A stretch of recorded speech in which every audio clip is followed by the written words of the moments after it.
Hola, buenas tardes a todos y todas. Muchas gracias por su puntualidad y asistencia. Les damos la bienvenida a esta cuarta conferencia que realiza la Fundación Pro Bono en el marco de este proyecto Pro Bono Sin Fronteras que estamos comenzando a desarrollar con ACNUR como socios de ACNUR. Eh, Les recuerdo para quienes de pronto no nos han acompañado en las capacitaciones anteriores que este es un proyecto que busca promover la regularización de los migrantes venezolanos y refugiados y el empoderamiento de sus derechos pues a través de asesoría jurídica gratuita. Eh, Esta es la cuarta capacitación de cinco. La próxima capacitación la desarrollaremos el próximo miércoles 18 de agosto a las 4 de la tarde y esa capacitación será sobre el tema de registro civil y nacionalidad. Entonces, pues están cordialmente invitados a acompañarnos también en esta última capacitación. Y les recordamos también que pueden participar en el proyecto, en las demás actividades que vamos a desarrollar en el marco del proyecto. El proyecto tiene planteado generar o realizar mejor una serie de brigadas y jornadas de capacitación jurídica en 6 departamentos del país, en alrededor de 12 municipios. Más adelante, creería que la próxima semana ya vamos a estarles contando cuáles son esos municipios para que se unan.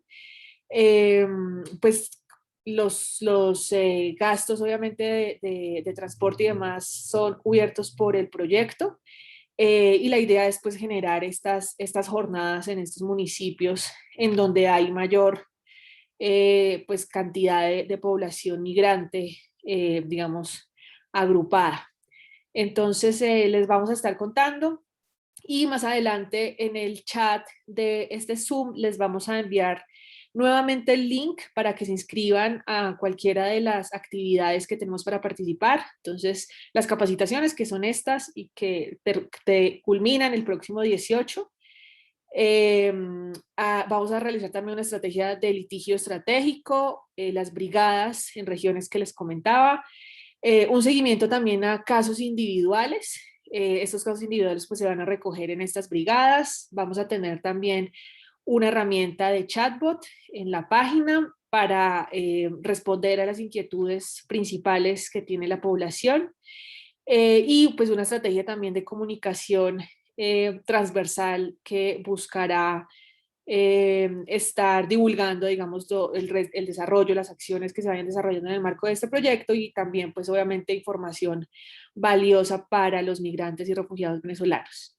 Entonces, pues, sin más, le doy la palabra a Juan Sebastián Álvarez, que es nuestro conferencista del día de hoy.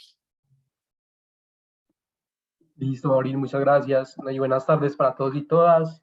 Pues yo creo que ya algunos me conocen. Mi nombre es Juan Sebastián Álvarez y soy el líder de proyectos de la Fundación Pro Bono Colombia. Pues digamos que voy a compartir pantalla, la presentación. Pues digamos que lo que me tiene aquí hoy es un poco un interés muy genuino en estos temas de migrantes, pero también como la experiencia que he tenido durante estos meses en compañía de Luis Aldana, el coordinador de litigio de la Fundación en Bogotá, pues en temas del área constitucional, que hemos atendido algunos de estos casos de acceso a la salud de la población migrante y pues hemos tenido la oportunidad de empaparnos un poco como del marco de protección actual y vigente en Colombia. Entonces, pues vamos a empezar un poquito. La idea también es hacer primero como una contextualización y esto pues como haciendo uso del informe de Profamilia del año pasado, que se llama Desigualdades en Salud de la Población Migrante y Refugiada Venezolana en Colombia, y que trae pues unos datos bastante interesantes. El primero de ellos es que solamente el 21.94% de los migrantes venezolanos regulares se encuentran afiliados al Sistema General de Seguridad Social en Salud.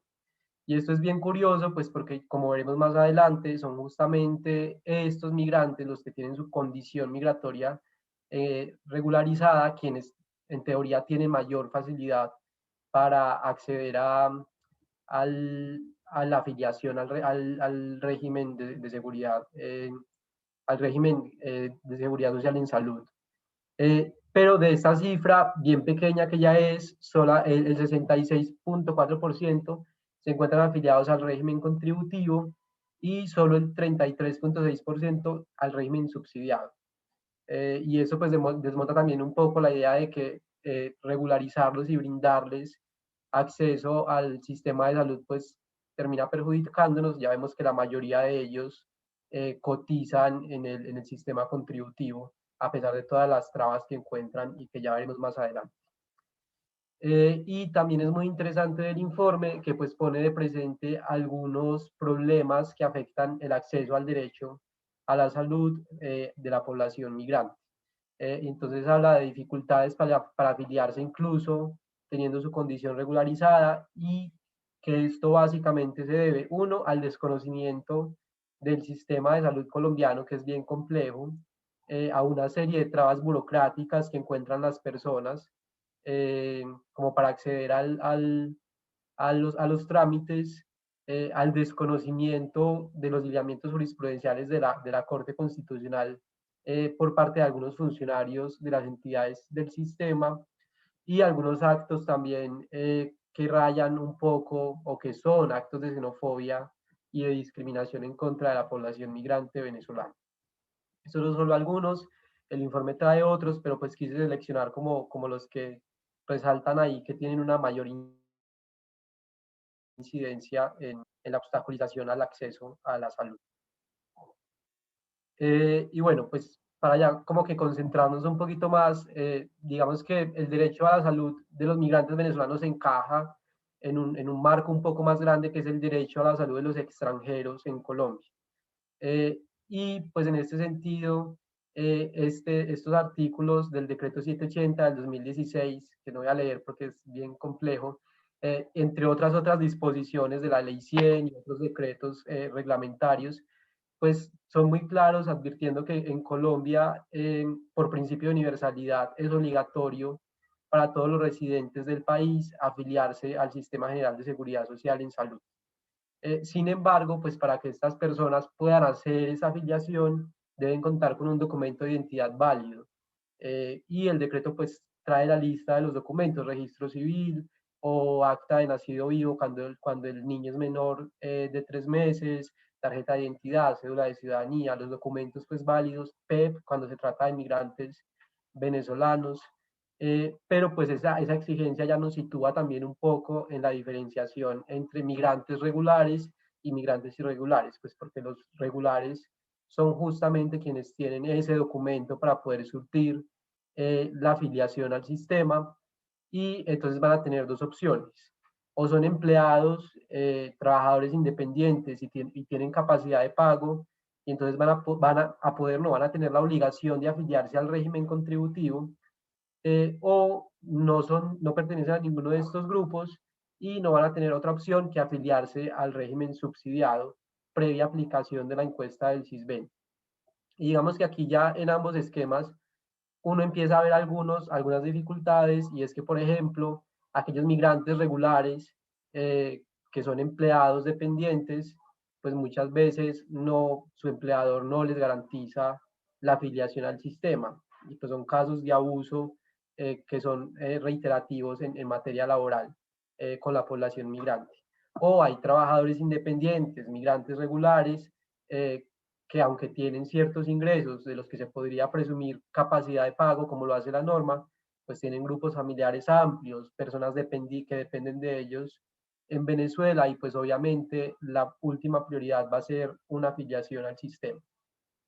Eh, pero digamos que la ventaja entonces de ser migrante regular, por lo menos la ventaja teórica, aunque pues claramente esto también está lleno de negaciones del servicio, de obstáculos para acceder a los tratamientos, a las tecnologías, a los medicamentos en salud, como lo es para los nacionales colombianos también, pues la ventaja de esto es que tienen una cobertura integral. Entonces tienen en teoría pleno acceso al plan básico, al plan de beneficios en salud, y podrán pues hacer uso de ellos. Mientras que de otro lado, los migrantes irregulares, pues son aquellas personas que no tienen ningún documento válido para gestionar su afiliación al sistema, y pues tienen esa exigencia. Uno, pues si quieres a tener una cobertura integral, vas a tener que afiliarte regularizar tu situación migratoria primero y luego afiliarte al sistema, bien sea como contribuyente o en el régimen subsidiado.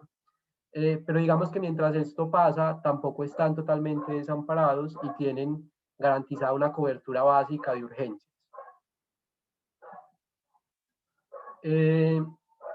Bueno, y ahora este es como el panorama normativo jurisprudencial del acceso a la salud de los extranjeros, pues en Colombia.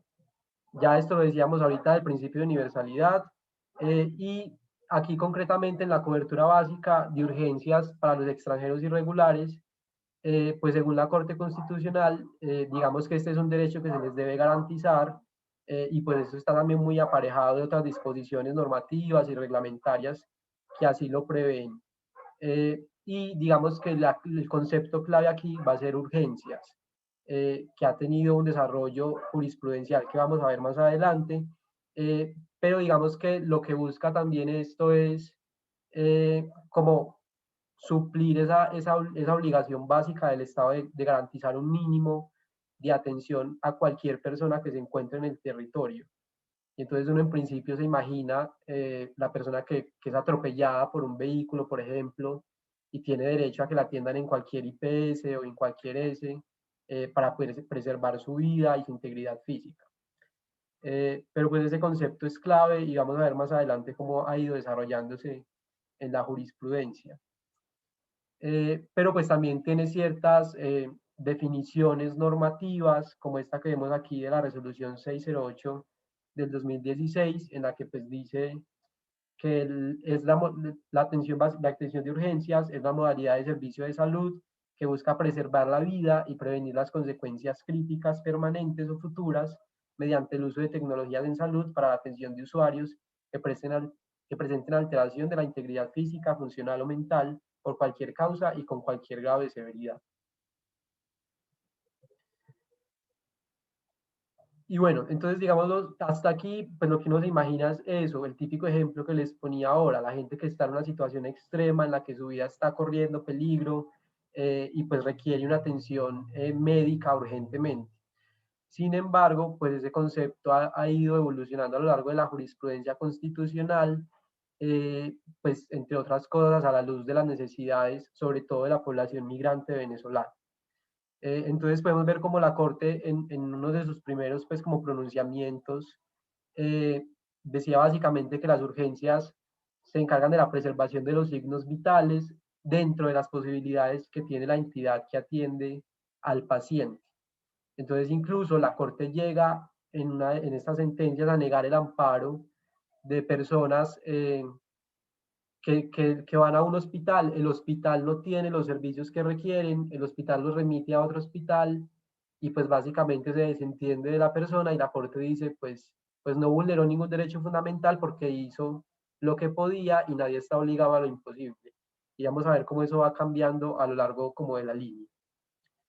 Luego pues viene la sentencia SU 677 del 2017, en la que se extiende el concepto de urgencia a los controles prenatales, la atención del parto y la atención postparto de manera gratuita para las personas extranjeros irregulares que no tienen capacidad de pago. Y lo que hace la Corte aquí es un ejercicio muy interesante porque pues se sienta a detallar y dice, bueno, pues si bien la situación de gestación no ha sido calificada como una urgencia, pues de las circunstancias fácticas en las que vive la población migrante irregular, se puede desprender que hay unos riesgos considerablemente altos para la vida tanto de la madre como del feto y del recién nacido, y termina concluyendo que por esta razón estos tres aspectos hacen parte del concepto de urgencias. Y entonces digamos que los garantiza. Luego viene la sentencia T705 del 2017 también, en la que lo que dice la Corte es que la atención de urgencias comprende, por un lado, emplear todos los medios necesarios para estabilizar la situación de salud del paciente y preservar sus signos vitales, pues su vida. Pero además, si en el hospital en el que se atiende no están los medios idóneos para garantizar esto, pues este fin, pues es deber también de la IPS o de la ES que atiende a la persona remitirla de manera inmediata a una que sí cuente con los medios necesarios para estabilizar y preservar la vida de la persona. Y aquí ya se puede ver esa ruptura con los primeros pronunciamientos de la Corte. Ya el deber de las entidades se extiende más allá, ya no es esta justificación de nadie está obligado a lo imposible, pues esto no es imposible, remitir a una persona a otra institución que cuente con los medios para preservar su vida. Pero también la Corte en esta sentencia, digamos que hace una extensión del concepto de urgencia a los tratamientos de enfermedades degenerativas, progresivas y catastróficas, pero pone un requisito, y es siempre que sean ordenados por el médico tratante como urgentes. Y esto, pues, digamos, es un avance también porque no deja de ser un cubrimiento adicional de unas necesidades básicas ante unas enfermedades, pues, bastante lamentables, pero pues igual pone un obstáculo, y no solamente un obstáculo, sino que algo, un requisito que puede ser también un poco mal utilizado en la práctica por parte de algunos médicos, de algunas entidades, y en los que las personas, incluso con estas enfermedades, pueden estar encontrando dificultades para acceder a los servicios de salud. Y otra cosa que hace esta sentencia es que reitera el deber de regularización y afiliación al sistema por parte de los migrantes irregulares, o su deber de adquirir un seguro médico que los cubra, que cubra pues como estos riesgos. Y esta es una constante a lo largo de la línea jurisprudencial de la Corte.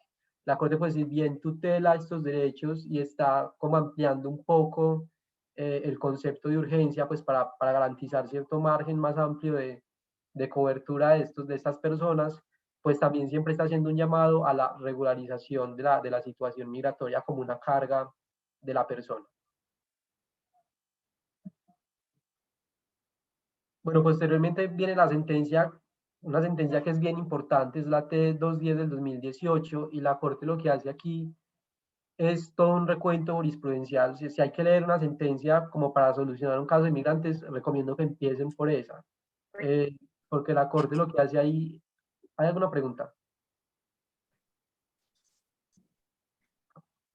La Corte lo que hace aquí es hacer un recuento jurisprudencial de sus pronunciamientos anteriores, y digamos que tiene como tres aspectos muy importantes. En primer lugar, establece que el pago de la atención en urgencias debe hacerse con cargo al Sistema General de Participaciones y subsidiariamente a los recursos de la nación. Por lo tanto, pues de aquí se desprende una cosa muy importante en la práctica, y es que cuando se trate de un migrante irregular, eh, que se le está negando un servicio de urgencia, un servicio que encaja como en este marco de protección, pues las entidades que habrá que accionar en la tutela será la IPS o la ES que le niega la atención, pero también la Secretaría de Salud del departamento donde esté la persona. En segundo lugar, pues esta sentencia advierte que hay cargas desproporcionadas cuando se exige a un migrante, concretamente a un migrante venezolano, pues regularizar su situación.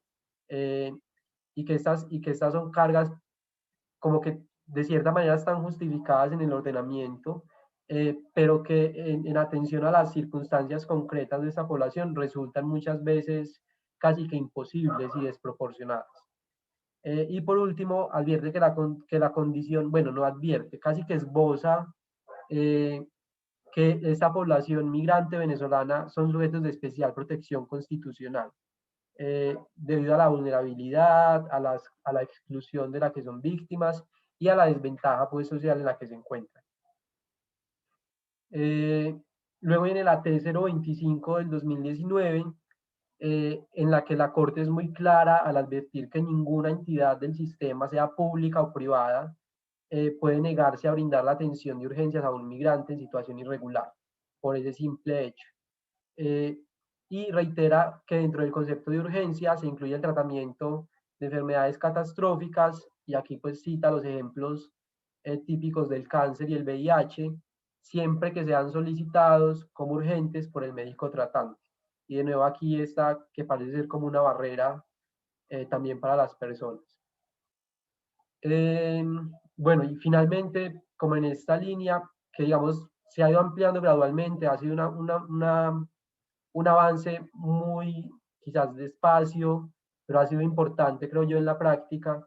Vienen estas dos sentencias en las que la Corte pues advierte que la afiliación de todo niño recién nacido es obligatoria a una EPS del régimen subsidiado, a pesar de que los padres del niño o de la niña se encuentren en situación irregular.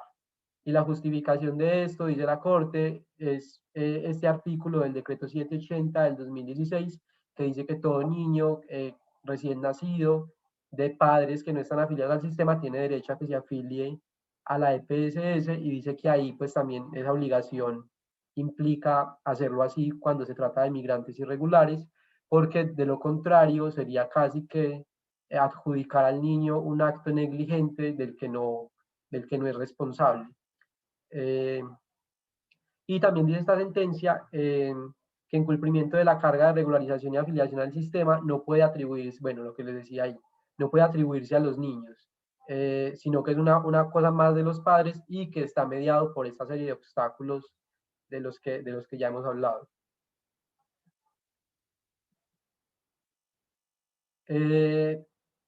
Bueno, no sé, yo quería también hacer, bueno, pero quizás lo hago después de esto, como hablarles un poquito de algunos de los casos que hemos llevado en la fundación en estos temas.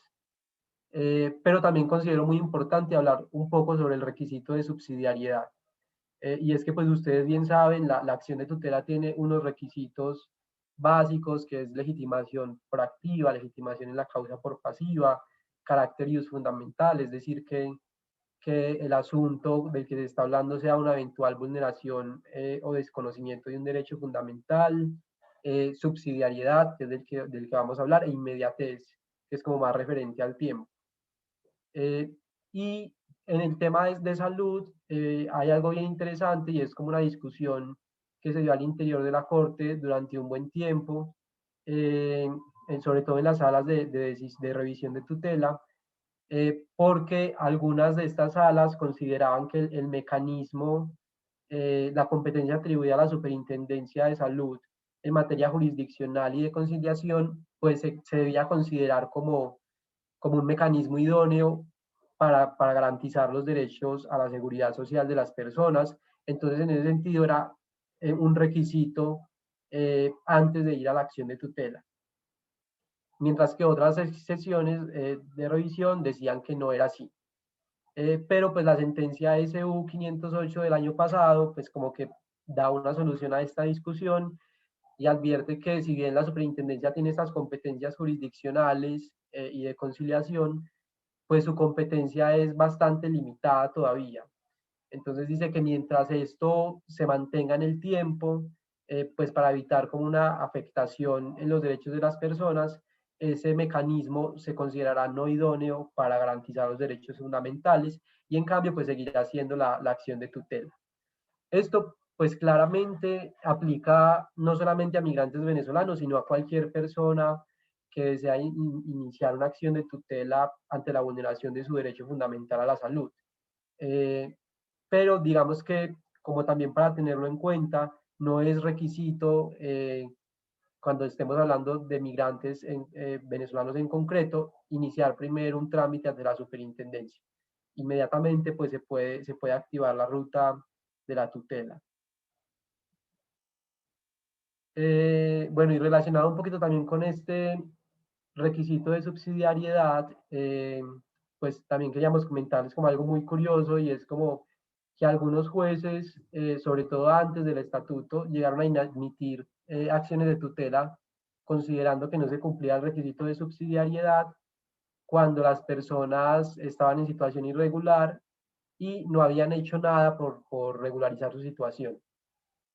Entonces, pues la persona luego acudía a la acción de tutela y el juez simplemente decía como no, estás actuando negligentemente, no has hecho ningún intento, pues vinculado a migración incluso, no has hecho ningún intento por regularizarte, pues la acción se inadmite. Y muchos de estos fallos terminaron también con alertas a Migración Colombia, pues indicando que la persona estaba en el territorio colombiano en condición irregular, y se iniciaron incluso procesos sancionatorios en contra de las personas que acudían a la jurisdicción buscando la satisfacción de sus derechos fundamentales. Digamos que lo que se hacía aquí antes del estatuto y lo que hicimos en el área constitucional de la fundación fue también de cierta manera una vaina un poco extraña, y era como remitir un derecho de petición a Migración Colombia solicitando que expidieran un PEP, y eso lo respondían con un mismo formato en el que decían como no se están expidiendo PEP. Y se anexaba esto al juez, y el juez como que ya se aminoraba un poquito esa presunción que tenía de negligencia por parte de las personas. Porque también es eso, muchos funcionarios y servidores públicos desconocen la complejidad de la regularización de los migrantes venezolanos, desconocen los requisitos que existían antes del estatuto para acceder a ellos, y pues creían simplemente que era muy sencillo. Y con estos documentos pues como que protegía a uno de cierta manera a la persona. Y esto cambió un poco con la entrada en vigencia del estatuto.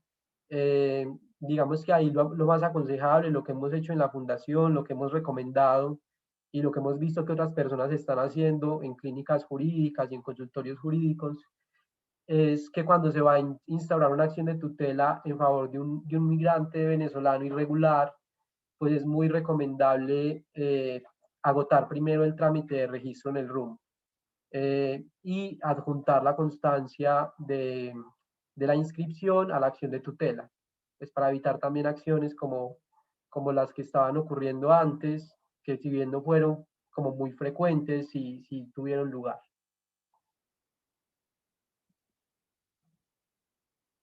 Y bueno, pues algunos casos de la acción de tutela, digamos que como lo hemos visto y está ahorita en las conclusiones, el concepto de urgencias puede ser muy ambiguo, puede parecer incluso muy cerrado, eh, pero también da cierta amplitud como a la argumentación.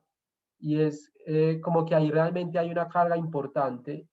Hay que aprender, digamos, y esto es lo difícil, a, a determinar cuándo una persona realmente está en una situación crítica y urgente, porque de lo contrario no va a valer la pena iniciar una acción de tutela si es una persona en situación de irregularidad. Muy probablemente la tutela va a salir eh, pues como en sentido adverso, eh, quizás no genere como ningún problema para la persona particular, pero pues también de cierta forma es desgastar la jurisdicción. Entonces es muy importante como tener claro este panorama como jurisprudencial antes de acudir a la acción de tutela. Y sobre todo es muy importante tener en cuenta ese requisito del concepto médico de urgencia. Y es que la Corte lo pide incluso para las enfermedades catastróficas, degenerativas, o sea, incluso para un cáncer, se pide como ese concepto en el que el médico diga si esta persona tiene este diagnóstico y la atención, la quimioterapia, la radioterapia resulta indispensable para preservar su vida y su salud. Ahí todavía falta algo por avanzar en la jurisprudencia, pero pues es algo que yo creo que se irá dando, y sobre todo ahora con el estatuto, pues se subsanará un poquito, esperemos. Pero bueno, en ese sentido, como de verdad reservar esta acción como para casos bastante dramáticos. Por ejemplo, en la fundación nos acaban de notificar un fallo hoy de un migrante venezolano que tenía una hernia testicular gigante, no puede trabajar, no se puede sentar, le produce fiebres, infecciones, dolores constantes, no tiene además como acceso a los medicamentos para tratarla, y en el marco pues como de un convenio con unas ONGs, pues Profamilia lo atendió y expidió un concepto en el que el médico ordenaba prácticamente la intervención urgente para evitar el estrangulamiento de la hernia. A pesar de que existe este concepto, y a pesar de que presentamos una acción de tutela, bueno, el señor se desplazó como al hospital, lo iban a operar y antes de operarlo le piden como un copago. Cuando él advierte que no tiene dinero, pues cancela la cirugía. Y esto fue hace unos 4 o 5 meses, el señor sigue hoy en la misma situación. Cuando llegó el caso a nosotros presentamos una primera acción de tutela, pues advertimos que el concepto médico decía que era una intervención urgente, el marco constitucional que exige garantizar el derecho a la cobertura básica de urgencias a los migrantes incluso irregulares. Dijimos que se estaba adelantando el registro en el RUM para acceder al PPT. Y el primer fallo de tutela pues sale negando el amparo. Presentamos una impugnación y aquí viene algo también bastante curioso y que incluso podría verse también desde esa óptica un poco de la xenofobia, creo yo, sin querer partir de la mala fe del juzgado, pero presentamos la impugnación y corridos los 20 días para que nos notificaran la sentencia de segunda instancia, pues eso no pasa, entonces enviamos otro correo al juzgado y nos contestan como se nos había olvidado eh, dar trámite a la impugnación y hasta ahora vemos como la impugnación, entonces le vamos a dar trámite. Esto fue hace más de un mes, la sentencia de segunda instancia pues sale hoy y advierte que no se trata de una urgencia médica. Digamos que así de ambiguo es el concepto de urgencia, pues yo creo que a criterio de un médico era una urgencia, a criterio nuestro lo es, porque además está afectando de manera gravísima la dignidad humana, la salud, y está incluso poniendo en riesgo la vida de esta persona por las infecciones y el riesgo de estrangulamiento de la hernia. Pero pues ya vemos lo que falló el juez y como todos los tropiezos que hubo en el camino. Mientras que hemos tenido otras acciones de tutela, el caso de Rosa María, que ustedes recordarán a Yoreni que estuvo en el video de lanzamiento de este proyecto con ACNUR. Rosa María es una mujer que tiene un tumor en una pierna que está creciendo gradualmente, pues es un cáncer. Había acudido al hospital y no la habían querido atender, pero pues tenía un historial médico de Venezuela donde le habían ordenado las quimioterapias que no pudo hacerse por la situación allá. Y en cambio, en ese caso, la sentencia de primera instancia sí concede el amparo inmediatamente. Y luego pues ya viene un incidente de desacato y estamos como en el proceso de que se le dé una atención gratuita, porque si bien le dieron como la cobertura, están como exigiendo el pago de un copago. Son casos realmente complejos, es quizás difícil a veces el contacto con las personas. En la fundación estamos planeando mucho cómo van a funcionar estos casos, porque sabemos que vamos a estar en región, que habrá personas sin buena conectividad, entonces estamos buscando como las posibilidades de garantizar que estos procesos puedan llevarse de la mejor manera. Y pues nada, también reiterarles que el equipo de constitucional de la Fundación está súper dispuesto. La idea es que tomen muchos de estos casos que con seguridad van a llegar. Hay que hacer una argumentación muy fuerte desde eso, desde el derecho a la vida digna, a la dignidad humana, y aprovechar también como de cierta forma esa ambigüedad del concepto de urgencia. Y tratar en la medida en que sea posible de obtener cuando no lo haya ese concepto médico. Entonces tratar de obtener quizás alguna valoración por parte de una EPS, como para tratar de constituir esa prueba, que puede que sea bien difícil también, pero pues iremos identificando los casos como caso a caso. Esto yo creo que como toda la jurisprudencia constitucional es muy de eso, muy casuístico. Pero bueno, yo no sé si hay alguna pregunta como antes de dar como las conclusiones. Bueno, hay una pregunta en el chat. Dice, Juan Sebastián, ¿podría repetir la recomendación para instalar una acción de tutela en nombre de un migrante venezolano irregular? Ok, pues mira, como lo estamos haciendo en la fundación y digamos que también como con el objetivo de que se pueda hacer también cierto empoderamiento de las personas y nos ha parecido un ejercicio además muy bello, es que nosotros redactamos el documento y se los enviamos indicándoles el correo del juzgado, indicándoles como los plazos que tienen para responder, pidiéndoles que estén muy atentos y que en cuanto reciban cualquier notificación nos la reenvíen. Y esto pues ha hecho que las personas de verdad como que empiecen a acercarse un poco a cómo funcionan los mecanismos de protección de derechos fundamentales en Colombia. Entonces ya le responden a uno y le hablan en términos jurídicos y dicen la acción de tutela y la impugnación y el desacato. Entonces es una cosa muy bella porque también de cierta forma se convierten en replicadores. Pero yo no sé si a lo que se refería la pregunta es más como al tema de la subsidiariedad, y es como básicamente pues fijarse muy bien que la situación particular encaje dentro de la urgencia. Idealmente pues que exista ese concepto médico, aunque pues yo creo que también es importante empezar a hacer un ejercicio de tratar de forzar esa jurisprudencia para hacerla un poco más generosa. Entonces simplemente si no hay el concepto médico, pero es una situación dramática, no decir como no, no se cumple y ya. Si yo intentaría, yo creo que es necesario intentar también presentar la acción de tutela, incluso si no se cuenta con eso, pues qué importa si la niegan, pero eventualmente eso llega a conocimiento de la Corte, y es que hay casos dramáticos de verdad.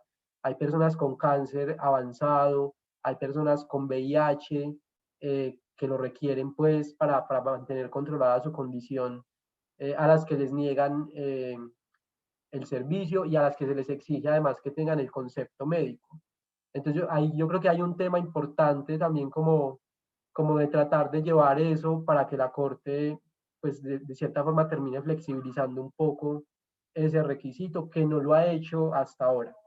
Pero las recomendaciones son sobre todo esas, y pues que cuando se vaya a presentar la acción de tutela, la persona haya terminado por lo menos la base del registro en el Registro Único de Migrantes Venezolanos en el marco del estatuto.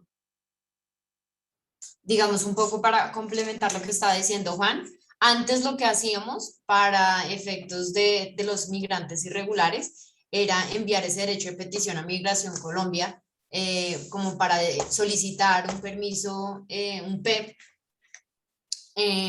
pero como ahora el estatuto habilita que las personas que no tenían PEP y que están en carácter irregular se registren en este registro único, entonces ya no es necesario enviar ese derecho de petición, sino solicitarles que se registren en el mecanismo para obtener el estatuto temporal de protección, y ya con eso pues no se alerta, que era lo que pasaba antes con los migrantes irregulares, que tenían un poco miedo de acceder a la justicia, como porque los iban a notificar a Migración Colombia.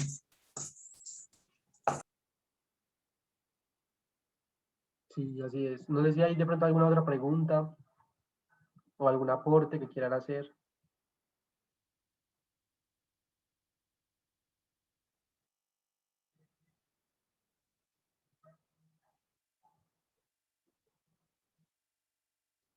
Pasemos a las conclusiones entonces, Juan. Listo. Pues yo creo que ya las hemos repetido bastante, pero pues leámoslas. Uno, existen multiplicidad de barreras para el acceso a la salud de la población migrante, especialmente cuando son personas en situación irregular. Ya vemos que no es exclusivo, también las personas que cuentan con un PEP ahora o que en el futuro van a contar con el estatuto se encontrarán las mismas barreras, por ejemplo, para que se les aplique la encuesta del CISBEN y poderse afiliar a una EPS del régimen subsidiado. Pero digamos que la condición más dramática la enfrentan sí las personas en condición irregular. Hay un mínimo asistencial garantizado a la población migrante en situación irregular, que ya ustedes saben, es este concepto de atención básica de urgencias, no solamente como la preservación de los signos vitales, sino eventualmente incluso más allá en casos de enfermedades degenerativas, de enfermedades catastróficas, pero pues que siempre que se cuente con un concepto médico que advierta la necesidad del tratamiento para garantizar la vida de la persona. El concepto, bueno, esto es lo que acabo de decir, la exigencia de un concepto médico que determine, bueno, sí es lo mismo. En los controles prenatales y la atención durante y posparto ha sido garantizada por la jurisprudencia constitucional, teniendo en cuenta pues como los riesgos concretos que padecen y que enfrentan las mujeres migrantes venezolanas en estado de gestación. Eh, es importante anexar el tema del RUMP, lo que decíamos ahorita, y bueno, sobre todo recalcar ahí que quizás me pasó ponerle las conclusiones, todo niño recién nacido, aunque sea de padres en situación irregular, tiene derecho a ser afiliado a una EPS del régimen subsidiado. Básicamente yo creo que es esa como las conclusiones de esta charla. Por ahí veo que hay como otra pregunta.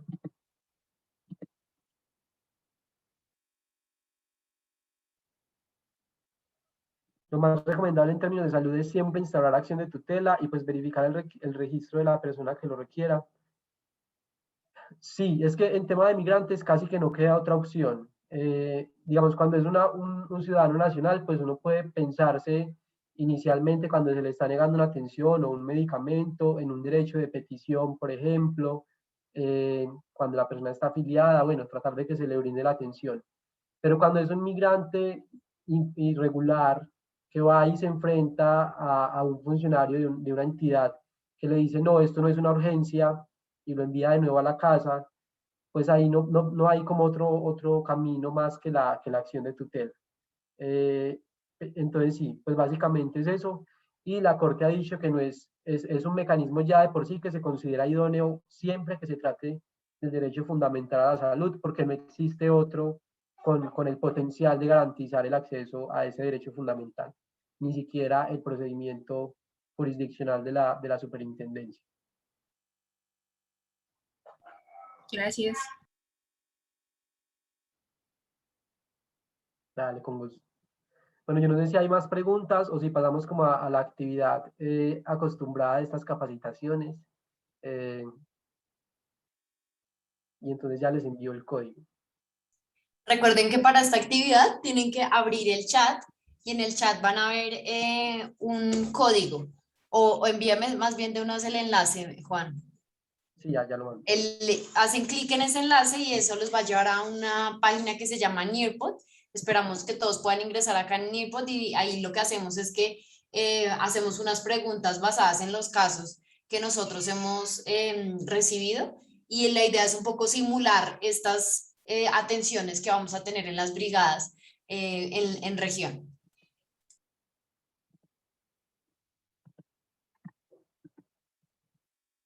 Listo, ahí está el enlace. Voy a compartir mi pantalla para que vean cómo deben ingresar. Entonces,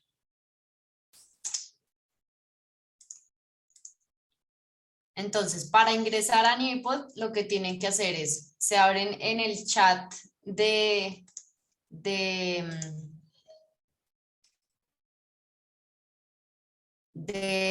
Zoom, hacen clic en el enlace y este enlace nos debería llevar. Estamos viendo tu correo.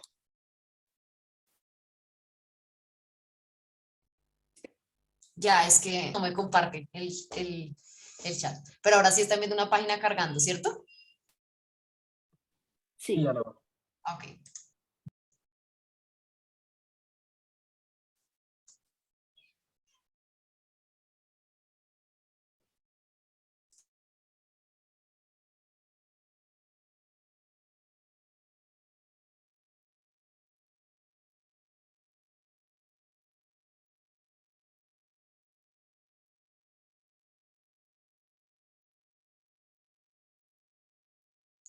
Listo, acá pueden poner entonces su nombre o la organización a la que pertenecen y dan clic en unirse.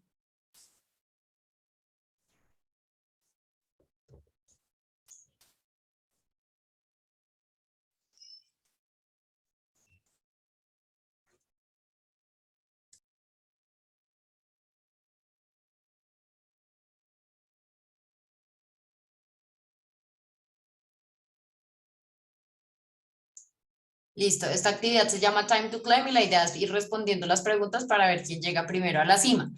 Juan, tú nos avisas cuando ya haya suficientes participantes para dar inicio, ¿listo? Listo, Ana, hasta ahora tenemos 5.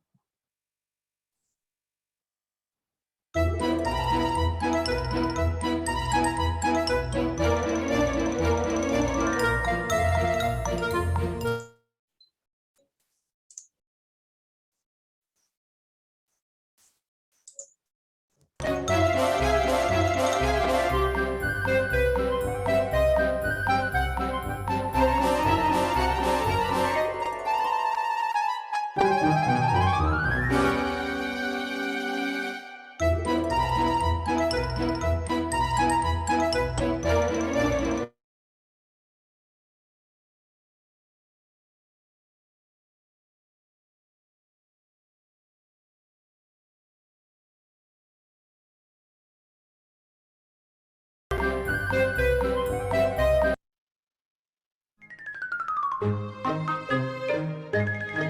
yo creo que si quieren, le voy a dar iniciar. Ahí un participantes hasta ahora. Ya le voy a dar inicio para que estén pendientes.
Listo, pues felicitaciones entonces, la verdad no sé quién es LMO, a Daniela y a Lauren Hernández. Muchas gracias por su participación en en esta actividad y muchísimas gracias a Juan Sebastián por realizar esta capacitación que creemos que es uno de los asuntos que más vamos a recibir una vez vayamos a región.